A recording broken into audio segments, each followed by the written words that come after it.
Mahilig ka bang sumayaw? Bakit po daw, sir? Sana mahilig kang sumayaw para 'pag may event dalawa tayo sayaw. Ayun, sana mahilig ka daw sumayaw nun. Para may event, dalawa kayong sumayaw. Siya yung sasayaw ng budots, ikaw yung dayang-dayang. Okay? Okay, sir, no? Hindi na natin to papatagalin pa.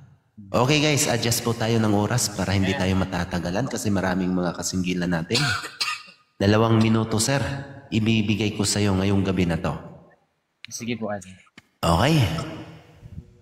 Pagbigyan kita ng 2 minuto, sir, na makausap si Miss Iya at ligawan kung papasa ba tayo sa unang pagkakataon. Ibato mo na. Let's go.